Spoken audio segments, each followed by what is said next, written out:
Developing story के नाजरीन को खुश आमदीद। नाजरीन, तारीख में ये पहली बार ऐसा हुआ है कि इसराइल, जो कि हमेशा से हर चीज़ में पावरफुल रहा है, चाहे वो टेक्नोलॉजी हो या मीडिया कैंपेन्स, बज़ाहिर तो ऐसा लग रहा है कि वो जंग जीत रहा है, लेकिन पूरी दुनिया में उसके खिलाफ नफरत बढ़ती जा रही है। पहले क्योंकि पूरा मीडिया इसराइल के कंट्रोल में होता था, इसीलिए फ़लस्तीनियों पर मुजालिम की दास्तान हमेशा छुपाई जाती रही। लेकिन अब हालात मुख्तलिफ हैं। सोशल मीडिया ने इस मुहिम की आगाही में अपना भरपूर किरदार अदा किया है, चाहे वो सेलिब्रिटीज़ हों जैसे बेला हदीद, जिन्होंने अमेरिका में वहाँ के लोगों तक ये मैसेज पहुँचाया कि किस तरह इसराइल फ़लस्तीनियों को उनके घर से बेदखल करने के लिए मजालिम ढा रहा है। और यही वजह थी कि पिछले दिनों इसराइल ने मीडिया के दफातर भी गिरा दिए। ये दरअसल इसराइल के गुस्से का इजहार था कि उनके करतूत पूरी दुनिया में दिखाए जा रहे हैं, और इसराइल की इस हरकत पे फ्रांस और अमेरिका ने भी उनसे वजाहत तलब कर ली है कि इन बिल्डिंग्स में कौन से हमास के कमांडर थे जो ये कार्रवाई की गई। और इंटरनेशनली भी अब लोग इसराइल के जंगी जराइम से आगाह होना शुरू हो गए हैं, और अब वो जंग जीतने की बजाय हारना शुरू हो गए हैं। वो आहिस्ता आहिस्ता एक्सपोज होना शुरू हो गए हैं। मजीद डिस्कस करने से पहले इस वीडियो को लाइक, सब्सक्राइब और शेयर ज़रूर कीजिए। नाज़रीन, टर्की हो या मलेशिया, दोनों मुल्कों ने OIC को कह दिया है कि आप इसराइल में अपनी अफवाज भेजें, लेकिन अभी तक ये मामला जूं का तूं है। इस सारी सिचुएशन के दौरान एक ऐसा वाक़या पेश आया है जिसको यहूदी रहबाई भी अब एक मुख्तलिफ अंदाज में देख रहे हैं। यहूदी अपनी सिनेगॉग में इकट्ठे होते हैं, जिस तरह हम मुसलमान या क्रिश्चियन अपनी मस्जिद या गिरजा घर में जमा होते हैं। यहूदी इस बड़े लेवल की इबादत गाह में इकट्ठे होते हैं जो कि यरूशलेम में वाक़ है। वो यरूशलेम जिसे 2000 साल से वो अपना कैपिटल मानते हैं, और कहते हैं कि ये हमारे मसीहा का हेडक्वार्टर होगा और यहाँ से वो पूरी दुनिया पे रूल करेगा, और हमें यहाँ पे अपना थर्ड टेम्पल कायम करना है, और यहीं से ग्रेटर इसराइल की बादशाहत कायम हो जाएगी। लेकिन उस थर्ड टेम्पल की जगह पर मस्जिद अक्सा कायम है, और ये हालिया वाक़यात सिर्फ और सिर्फ एक अटेम्प्ट थी कि किसी तरह मस्जिद अक्सा को शहीद कर दिया जाए। ऐसी अटेम्प्ट्स वो पहले भी करते रहे हैं और आगे भी करते रहेंगे, लेकिन इस दफ़ा वो बहुत पुरउम्मीद थे कि वो अपने मकसद में कामयाब हो जाएंगे। इस इबादत गाह में वो सब इकट्ठे हुए ताकि एक खुसूसी दुआ की जा सके कि जल्द अज जल्द थर्ड टेम्पल की तामीर का आगाज़ किया जा सके। इतनी बड़ी तादाद में यहूदी इकट्ठे हुए, ना तो वहाँ कोई सोशल डिस्टेंसिंग थी, ना कोई मास्क था। ये सब सिर्फ बाकी दुनिया के लिए है। वो खुद कोरोना को कुछ नहीं मानते। वहाँ तौरात की तलावत जारी थी, और साथ ही साथ अपने मसीहा की आमद और मुसलमानों की तबाही और थर्ड टेम्पल की तामीर के लिए दुआ अभी जारी थी कि इबादत गाह में मौजूद एक स्टैंड अचानक से गिर गया, जिससे तकरीबन 200 के करीब यहूदी शदीद जख्मी हो गए। वैसे तो इस तरह के इवेंट होते रहते हैं, लेकिन यहूदी रबाइस के मुताबिक मौके के लिहाज से ये एक अनोखा वाक़या है, और खुदा की तरफ से एक वार्निंग है कि हम अपनी ख्वाहिशात के लिए दूसरे इंसानों को तकलीफ से दोचार कर रहे हैं। नाज़रीन, इसराइल में 2 किस्म के यहूदी रहते हैं, एक लिबरल और दूसरे अल्ट्रा ऑर्थोडॉक्स, जिन्हें हम लंबे बाल और काली टोपी से पहचानते हैं। ये कट्टर यहूदी हैं। लिबरल्स अब उनको मोरद इल्ज़ाम ठहरा रहे हैं कि ये सब तुम्हारी वजह से हो रहा है।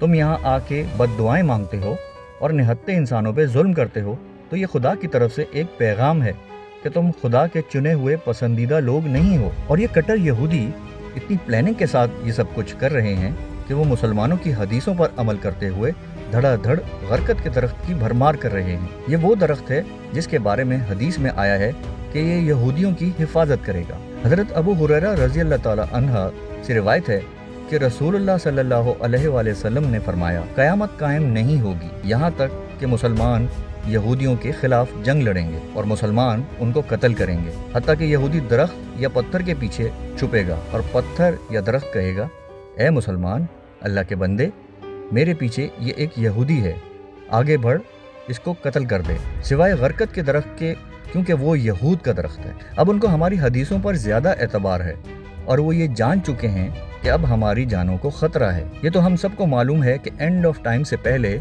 मुसलमानों को बहुत मार पड़नी है, लेकिन जीत आखिरकार सच्चाई ही की होगी। अब तक की इत्तलात के मुताबिक इसराइल ने तकरीबन 35 करोड़ गरकत के दरख्त लगा दिए हैं। ये गरकत दरख्त जो है وہ ایک خاردار جھاڑی کی صورت میں اگتا ہے، اور آپ کو یہ جان کر حیرانی ہوگی کہ مدینہ کا قبرستان جنت البقیع کا پرانا نام بقیع الغرقد تھا، اور اس کا یہ نام اس لیے تھا کہ قبرستان سے پہلے یہ علاقہ غرقد کی جھاڑیوں سے بھرپور تھا۔ اس درخت کو انگلش میں باکس تھورن کہتے ہیں۔ اس کی تقریباً 70 اقسام ہیں۔ مدینہ منورہ میں نبی پاک صلی اللہ علیہ وآلہ وسلم نے اس کا خاتمہ کرایا تھا، اور پھر بعد میں سعودی حکومت نے اس کا مکمل صفایا کر دیا، اور یہودی دنیا بھر میں یہ درخت ہنگامی بنیادوں پہ کاشت کر رہے ہیں، کیونکہ ہم مسلمانوں سے زیادہ ان یہودیوں نے اسلام کی تعلیمات کو پڑھا ہے اور اس پہ غور و فکر کیا ہے، اور ان پیش گوئیوں پہ زیادہ عمل کیا ہے جو ان کے ہی خلاف ہیں۔ ناظرین، مقبوضہ بیت المقدس کے جعفر دروازے کے باہر بھی غرقد بڑے پیمانے پر لگائے جا چکے ہیں، جہاں روایت میں ہے کہ حضرت عیسیٰ علیہ السلام دجال کو قتل کریں گے۔ اس کے ساتھ ساتھ اسرائیل نے بھارت کو بھی اپنی تمام بنجر زمین پر غرقد کی کاشت کے لیے بھاری رقوم دی ہیں، جس مقصد کے لیے بھارتی تنظیمیں صرف مہاراشٹر میں ہی 5 کروڑ غرقد کے درخت لگانے کا ٹارگٹ پورا کر رہی ہیں، اور راجستھان میں بھی تقریباً اتنے ہی پودے لگائے جانے ہیں۔ لیکن حیران کن طور پر اس درخت کی کاشت ایسے ممالک میں بھی جاری ہے جہاں زیادہ مسلمان بستے ہیں، جن میں افغانستان، پاکستان، انڈونیشیا اور ملیشیا شامل ہیں۔ تازہ ترین اطلاعات کے مطابق جب حماس کی جانب سے راکٹ فائر کیے جا رہے تھے تو اسرائیلی فوجیوں نے غرقد کے درخت کے پیچھے چھپ کر پناہ لی۔ حماس نے تقریباً 3200 راکٹس فائر کیے، اور اسرائیلی ڈیفنس فورسز کے مطابق تقریباً 90% راکٹس کو روک لیا گیا۔ لیکن اگر ہم صرف 10% کو ہی کاؤنٹ کریں تو کتنے راکٹس اسرائیل کی زمین پر پہنچے ہوں گے، جس میں آئل ٹینکرز، بلڈنگز اور نیوکلیر ریئیکٹر کا بھی ایک حصہ شامل ہے، اور ان نقصانات کو چھپانے کے لیے ہی ان میڈیا دفاتر پر حملہ کیا گیا تاکہ گراؤنڈ ریئلٹی لوگوں تک نہ پہنچ سکے۔ لیکن حیران کن طور پہ جہاں جہاں یہ غرقد درخت لگے تھے وہاں پہ کسی بھی قسم کا کوئی نقصان نہیں ہوا۔ اسرائیل نے غرقد درخت کے ٹیکنالوجیکل ایلیمنٹس پر کافی کام کیا ہے۔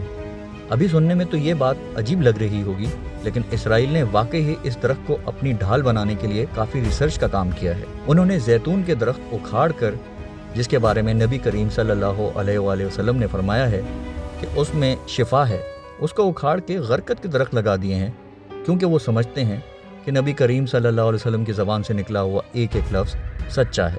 اب پوری دنیا سے یہودی ڈونیشن بھیجتے ہیں اور اسرائیل میں ان کے نام کا درخت لگا دیا جاتا ہے، پھر ان کو ویڈیوز اور تصاویر بھیج دی جاتی ہیں، یا جب وہ اسرائیل وزٹ کرتے ہیں تو ہر اس درخت کے ساتھ ان کا نام پیسٹ ہوتا ہے، اور پھر یہ یہودی مسلمانوں کو کہتے ہیں کہ تمہاری اپنی کتابیں کہتی ہیں کہ یہودی ایک دن اکٹھے ہوں گے اور اس سرزمین پر آئیں گے، تو تم یقین کیوں نہیں کرتے؟ لیکن ظاہر ہے وہ اپنے آپ کو خدا کا پسندیدہ سمجھتے ہیں۔ اب یہ غرقد ٹری کو کس طرح اپنے فائدے کے لیے استعمال کر رہے ہیں یہ تو آنے والا وقت ہی بتائے گا، لیکن فی الحال وہ اس کو بہت افیکٹو طریقے سے اپنے فائدے کے لیے استعمال کر رہے ہیں۔